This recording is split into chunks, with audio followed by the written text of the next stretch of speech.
ओम गम गणपते नमः। ओम सरस्वते नमः। हरि शरणम, राधे राधे। अब तक आपने श्री गर्ग संहिता के 13 अध्याय का श्रवण किया। आज हम जानेंगे श्री गर्ग संहिता का 14वां अध्याय, शकट भंजन, उत्कच और तृणावर्त का उद्धार, दोनों के पूर्व जन्मों का वर्णन। श्री गर्ग जी ने कहा कि शौनक, इस प्रकार मैंने भगवान श्री कृष्ण के सर्वोत्कृष्ट दिव्य चरित्र का वर्णन किया। जो मनुष्य भक्ति पूर्वक इसका श्रवण करता है वह कृतार्थ है, उसे परम पुरुषार्थ प्राप्त हो गया, इसमें संशय नहीं है। श्री शौनक जी बोले, मुने, भगवान श्री कृष्ण का मंगलमय चरित्र अमृत रस से तैयार की हुई परम मधुर खांड है। इसे साक्षात आपके मुख से सुनकर हम कृतार्थ हो गए। तपोधन, संतों में श्रेष्ठ राजा बहुलाश्व भगवान श्री कृष्ण के परम भक्त थे। उनके मन में सदा शांति बनी रहती थी। इसके बाद उन्होंने मुनिवर नारद जी से कौन सी बात पूछी, यह मुझे बताने की कृपा कीजिए। श्री गर्ग जी ने कहा, शौनक, तदंतर मिथिला के महाराज बहुलाश्व हर्ष से उत्फुल्ल और प्रेम से विहल हो गए। फिर उन धर्मात्मा नरेश ने परिपूर्णतम भगवान श्री कृष्ण का चिंतन करते हुए नारद जी से कहा। राजा बहुलाश्व बोले, मुने, आपने भूरी भूरी पुण्य कर्म किए हैं। आपके संपर्क से मैं धन्य और कृतार्थ हो गया, क्योंकि भगवान के भक्तों का संग दुर्लभ और दुस्साध्य है। मुने, अद्भुत भक्त वत्सल साक्षात भगवान श्री कृष्ण ने बाल्यावस्था में आगे चलकर कौन सी विचित्र लीला की, यह मुझे बताइए। श्री नारद जी कहते हैं, राजन, तुम श्री कृष्ण सम्मत धर्म के पालक हो। तुमने यह बहुत उत्तम प्रश्न किया है। निश्चय ही संत पुरुषों का संग सबके कल्याण का विस्तार करने वाला होता है। एक दिन जब भगवान श्री कृष्ण के जन्म का नक्षत्र प्राप्त हुआ था, नंद रानी श्री यशोदा जी ने गोप और गोपियों को अपने यहाँ बुलाकर ब्राह्मणों के बारे में बताया। उनके अनुसार मंगल विधान संपन्न किया। उस समय श्याम सलो ने बालक श्री कृष्ण को लाल रंग का वस्त्र पहनाया। अंगों को सुवर्णमय भूषणों से भूषित किया गया। उन्हें गोद में लेकर मैया ने उनके विकसित कमल सदृश कमनीय नेत्रों में काजल लगाया और गले में भगनखा युक्त चंद्रहार धारण कराया तथा देवताओं को नमस्कार करके ब्राह्मणों के लिए उत्तम धन का दान दिया। तदंतर गोपी यशोदा जी ने शीघ्र ही अपने लाला को पालने पर लिटा दिया और मंगल दिवस पर गोपियों से प्रत्येक का अलग अलग स्वागत किया। उस मंगल भवन में उस दिन बहुत से गोपों का आना जाना लगा रहा। अतः उन्हीं के सत्कार में व्यस्त रहने के कारण वह अपने रोते हुए बालक का रुदन शब्द सुन न सकी। उसी क्षण पापात्मा कंस का भेजा हुआ एक राक्षस आया। उसका नाम उत्कच था। वह वायुमय शरीर धारण किए रहता था। वह आकार छकड़े जिस पर बड़े बड़े वजनदार दही दूध के मटके रखे जाते थे बैठ गया। बालक के मस्तक पर उस शकट को उलटकर गिराने के प्रयास में लगा। इतने में ही श्री कृष्ण ने रोते रोते ही उस शकट पर पैर से प्रहार कर दिया।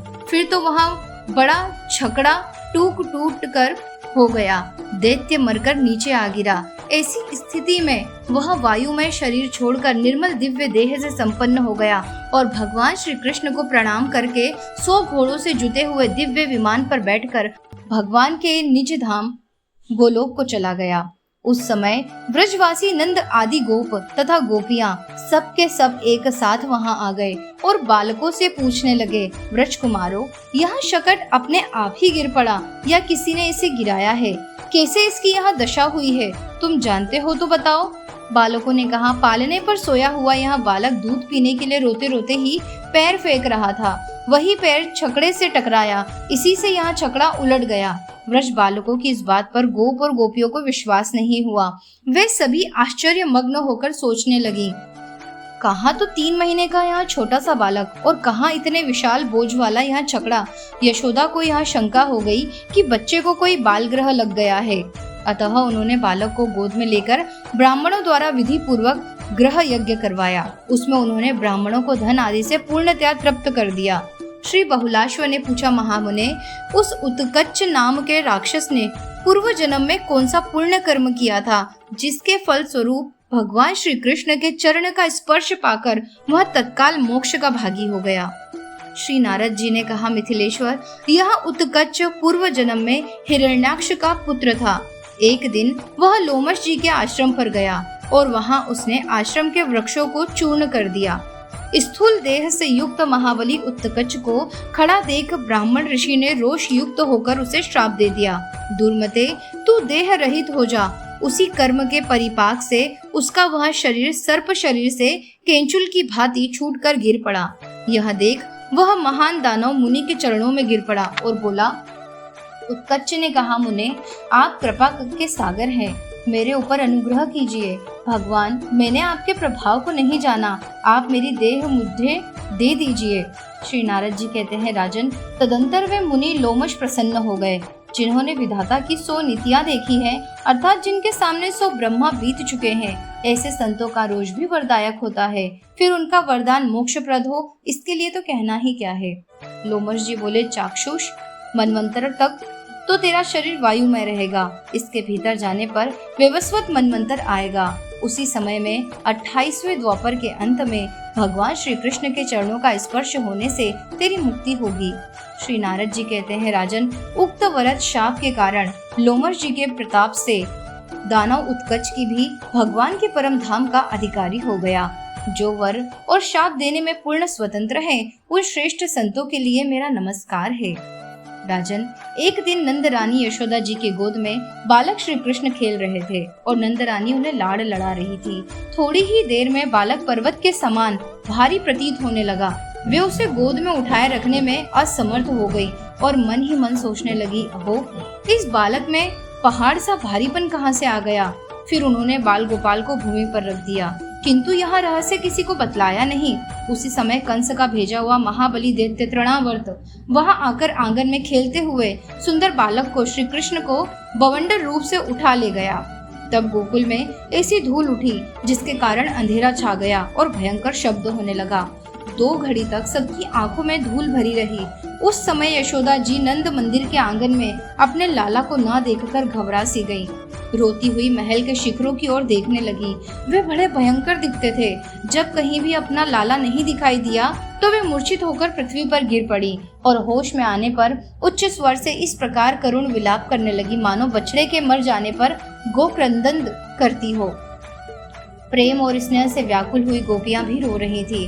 उन सबके मुख पर आंसुओं की धारा बह रही थी। वे इधर उधर देखती हुई नंद की खोज में लग गई। उधर तृणावर्त आकाश में 10 योजन ऊपर जा पहुंचा। बालक श्री कृष्ण उसके कंधे पर थे। उनका शरीर उसे सुमेरु पर्वत की भांति प्रतीत होने लगा। उसे अत्यंत पीड़ा होने लगी।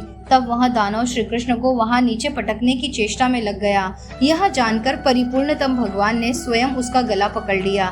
निशाचर के छोड़ दे कहने पर अद्भुत बालक श्री कृष्ण ने बड़े जोर से उसका गला दबाया। इससे उसके प्राण पखेरु उड़ गए। उसकी देह से ज्योति निकली और घनश्याम में उसी प्रकार विलीन हो गई जैसे बादल में बिजली। तब आकाश से दैत्य का शरीर बालक के साथ ही एक शिला पर गिर पड़ा। गिरते ही उसकी बोटी बोटी छितरा गई। गिरने के धमाके से संपूर्ण दिशाएं प्रतिध्वनित हो उठी। भूमिमंडल कांपने लगा। उस समय रोती हुई सब गोपियों ने राक्षस की पीठ पर चुपचाप बैठे बालक कृष्ण को एक साथ ही देखा और दौड़कर उन्हें उठा लिया। फिर माता यशोदा को देखकर वे कहने लगी। गोपियां बोली, यशोदे, तुम में बालक के लालन पालन की रत्ती भर भी योग्यता नहीं है। कहने से तो तुम बुरा मान जाती हो, किंतु सच बात यह है कि कहीं कभी तुमसे दया देखी नहीं गई। भला कहो तो इस प्रकार अंधकार आ जाने पर कोई भी अपने बच्चे को गोद से अलग करता है। इसी निर्दय है कि ऐसे भगवान भय के अवसर पर भी बालक को जमीन पर रख दिया।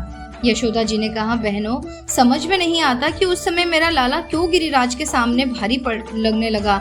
इसीलिए उस महान भयंकर बवंडर में भी मैंने इसे गोदी से उतारकर भूमि पर रख दिया।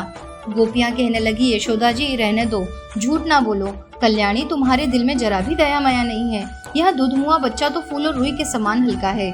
श्री नारद जी कहते हैं, बालक श्री कृष्ण के घर आ जाने पर नंद आदि गोप और गोपियां सभी को बड़ा हर्ष हुआ। वे सब लोगों के साथ उसकी कुशल वार्ता करने लगे। यशोदा जी बालक श्री कृष्ण को उठा ले गई और बार बार स्तन्य पिलाकर, मस्तक सूंघकर और आंचल से छाती में छिपाकर मोह के वशीभूत हो रोहिणी से कहने लगी। श्री यशोदा जी बोली, बहन, मुझे देव ने यहाँ एक ही पुत्र दिया था, मेरे बहुत से पुत्र नहीं हैं। इस एक पुत्र पर भी क्षण भर में अनेक प्रकार के अरिष्ट आते रहते हैं। आज यह मौत के मुंह से बचा है, इससे अधिक उत्पात और क्या होगा। अतः मैं क्या करूं, कहाँ जाऊं तथा अब और कहाँ रहने की व्यवस्था करूं। धन, शरीर, मकान, अटारी और विविध प्रकार के रत्न, इन सबसे बढ़कर मेरे लिए ये एक ही बात है कि मेरा यह बालक कुशल से रहे।